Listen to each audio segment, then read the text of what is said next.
Hey, I was just quickly going through many of the um, questionnaires that you all so graciously filled out. And on more than a couple, there was a question about what can your kiddos do for extra enrichment or extension at home. And I would say reading books, so outside reading at their level is key, right? So the more they read, the better readers they'll be. So just encouraging your kiddo to read. If you need book suggestions, I or Mrs. Brunius would be happy to do that for you. But I also wanted to share this resource with you. This is something we don't get a lot of time to do in class just because of time restrictions or other things.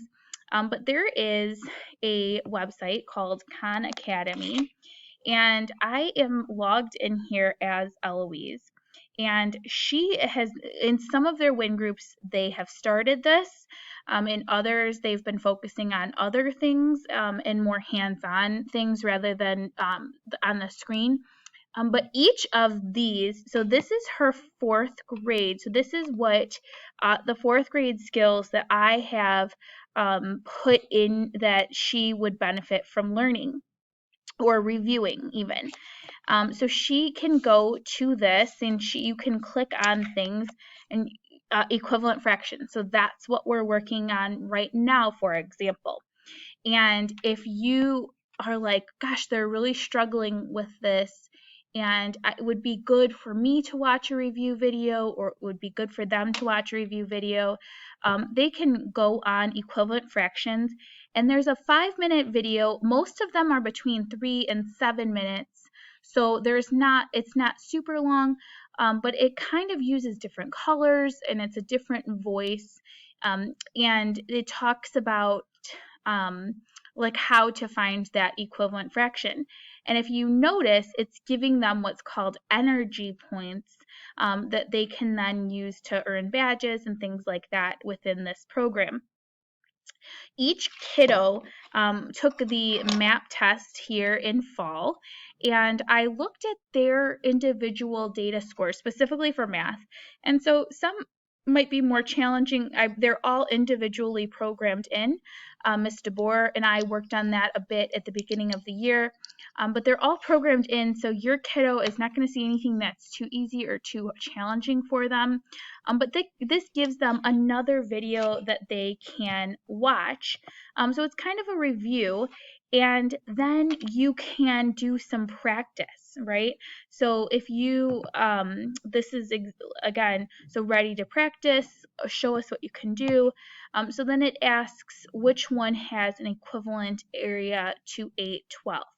And so then the kids would have to choose which one is equivalent to 8/12. Okay?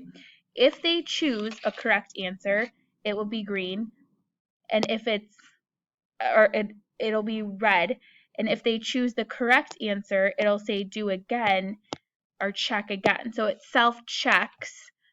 So you see there it turned red. When you check the green answer, when you check the correct answer, it'll say check again and it'll turn green. So again, it's self-correcting and you don't kind of have to be sitting right next to them as they're doing it, but it would certainly be beneficial if you could be. So this is just an example of the things that are available. And again, there's quizzes on here, and these are all skills that we are working on, that the standards expect them to learn. So in order to go on here, I'm logged in as Eloise just so you can see it. Perks of having your own child in your class, right? But all you would do is you would go to log in, and you would just have them continue with Google, and they would just choose their Southwest Christian account, and that's how everything will get transferred over. Her password was in here. They would have to enter their password. If you don't know that, you're welcome to email me, and I can sure try to figure that out for you. So this is how you get into that. And there's also things on this that you can, if you're like, hey, my kiddo needs a little bit extra challenge, again, you'll see that pop up on suggestions of what I think they should be working on, but you are welcome to do that. There's also reading and language arts here. So if you are like, okay, I want to just give them some extra reading practice, you can do that here. So superheroes, growth mindset, right? And so there's lots of building knowledge things, making inferences. So if you just want um, overall things, you can go to this, and that's available for you as well. And again, that's customized kind of to your child's map test data. I think the last thing that I wanted to talk about is on campus. If you log in, and I'm going to log in here as myself, but if you log into your on campus and you go under the homeroom tab, this is on all the kids on campus. If you go onto the reading and math books, and you will have access. So I'll show you, it has my teacher edition, and then it has the kids edition. So this is, for example, the student edition of what we're working on in math.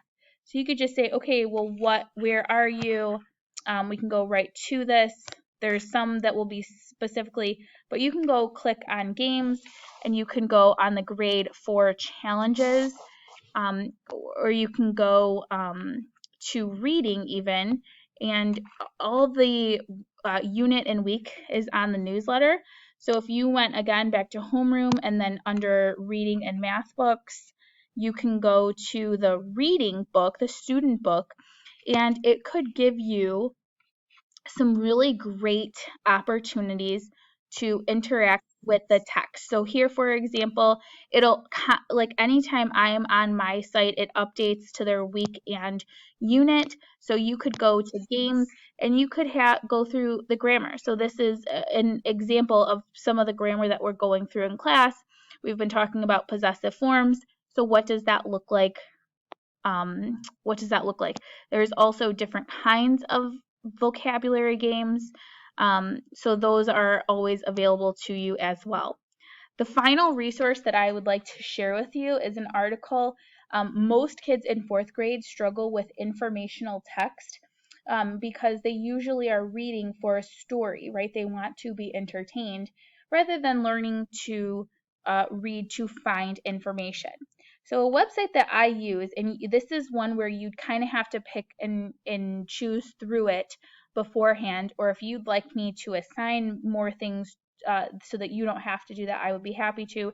But it's newsela.com. Again, if your child signs in with their Google account, they would just have to sign in with their Southwest account. Probably could have logged in as Ellie. So there's other articles. So you could say, hey, go on News ELA and like tell me, what you learned, and they can kind of choose what they would like to read about. There are some kiddos who are quite the history buffs in here.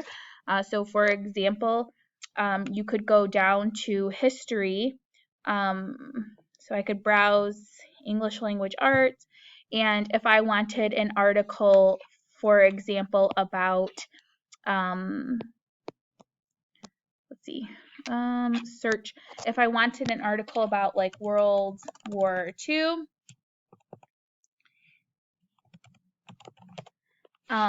there's articles, and these are recent articles that were written. You can kind of see these were in 2019, 17, 18, and there's different things in here, and what you can do is you can read through them and search for specific articles, and you can change if it seems like it's too challenging, or you're like, hey, I would really like them to read this.